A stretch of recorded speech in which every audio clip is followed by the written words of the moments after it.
They spotted him in Ukraine.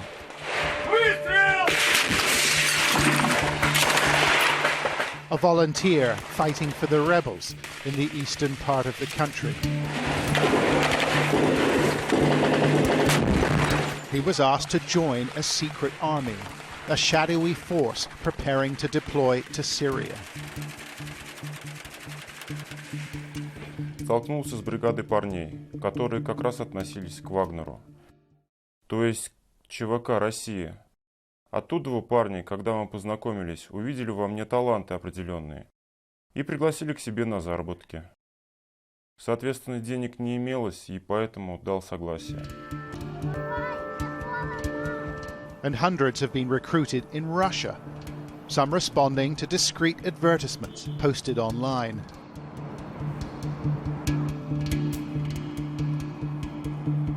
Wagner looking for men who are physically fit and willing to fight, and it's ready to pay the princely sum of £3,000 a month. Потом просто подошел ко мне мальчик и сказал так и так. Я не верил этому сначала, но все-таки зацепило меня. Мы все начали, конечно же, копаться в интернетах, ну и сделали очную ставку. Привели нас 4 человек. Что нам главнее было? Конечно же, деньги. Все ищут легких денег, и мы подписались на это. These men are the first to speak out about Wagner, although we've had to protect their identities for their safety. It's run by a former Special Forces soldier called Nikolai Utkin. This the only known photograph. Wagner is his nickname, his nom de guerre. And it's thought he has a close relationship with this place, Russia's Ministry of Defense. The ministry handed over part of a special forces base for the training of Wagner recruits. It's in a place called Molkina in southern Russia. And we're told that men of all abilities have been turning up, from experienced soldiers to those who've never fired a gun.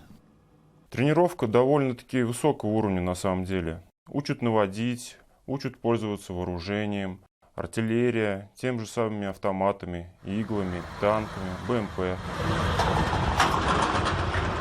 Нас всем обеспечивали. Единственное, мы сами себе одежду покупали. И первую зарплату, которую я получил, ни за что, просто. Эти 250 тысяч, они меня просто мотивировали. After training, Wagner employees are flown by the military to the main Russian base in Syria, Khmeimim. Alexander said there were more than 500 men in his unit. Мы улетали, нас было 564 человека.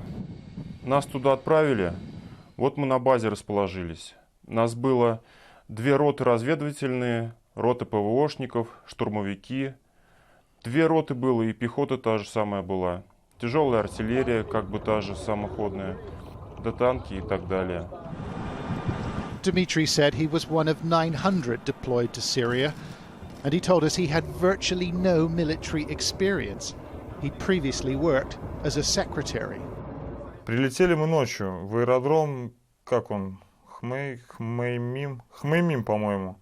И когда нас уже там сажали в бронеуралы, у меня был страх, если честно. Both men were frightened. Alexander says he was thrown into the battle for the ancient city of Palmyra earlier this year and accuses the company of using him like a piece of meat. Wagner soldiers sent on suicide missions, he says. При штурме Пальмиры нас туда пустили, можно сказать, на мясо. Ушла разведка для того, чтобы перед входом в город провести разведку, доложить. У меня там было 3 знакомых. 2 из них погибли, не дойдя до самого города. Из роты штурмовой, где я был, 18 человек погибло. Чтобы после нас вот эти петушки, армия Ассада, чтобы они прошли и закончили нашу работу. Основную эту работу на нас положили. ISIS claims it killed 5 Russians during this battle and posted pictures of their haul online, including this customized Kalashnikov. They also stripped photos from a telephone. This one was taken in Ukraine, suggesting that those who lost their lives may have been Wagner fighters. Dmitry was deployed at a forward command post, and when the shooting started, his company were ordered forward. It was like World War II, he said. Потом я начал ходить, плакать. Ну, не в прямом смысле слова, конечно. И не я один. Там половина состава начала ходить, вынуждать, чтобы их отвезли домой любыми путями. Потому что с каждым разом людей становилось все меньше, меньше и меньше. И я подумал, что я хочу домой. Eventually, Dmitry got his wish.